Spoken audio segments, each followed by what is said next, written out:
Hozir sizlarning e'tiboringizga Bobur kutubxonasi jurnalida chop etilgan Adabiyot maydonining ijod vakillari maqolasi sharhiga to'xtalib o'tamiz.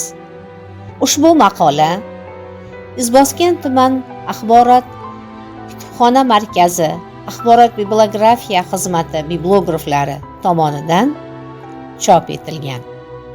Andijon adabiy muhiti o'zbek adabiyoti rivojida o'ziga xos o'ringa va salmoqqa ega.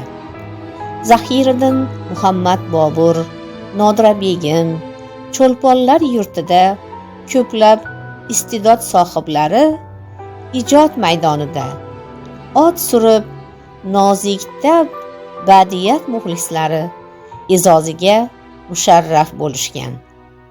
O'zbekistonda xizmat ko'rsatgan madaniyat xodimi, taniqli ijodkor ustoz Qamchibek Kenja, Nabi Jaloliddin, Zokirjon Yunusov, Mahmudjon Rustamov, Gulnoraxon Mahkamova, Tursunoy Ashuraliyevalar adabiyot maydonining zabardast vakillaridan hisoblanadi.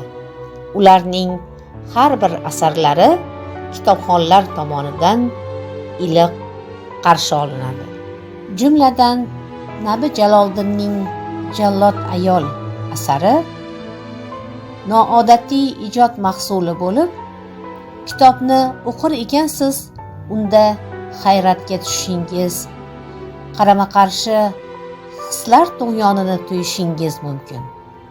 Asar qahramoni koreys ayoli Anjelina Ikkinchi jahon urushi vaqtida akasi bilan Toshkentdagi bolalar uyida tarbiyalanadi. Ota-onasini kimligini bilmagan aka-singil urushdan keyin ham shu yerda qolib ketadi. Vaqt o'tib esa 36 yil mobaynida o'lim jazosini ijro qiluvchi vazifasida ishlaydi. Qadrli kitobxon, ushbu asarni o'qishga qiziqish uyg'ongan bo'lsa, marhamat qilib kutubxonamizga tashrif buyuring va asarni o'qib chiqing.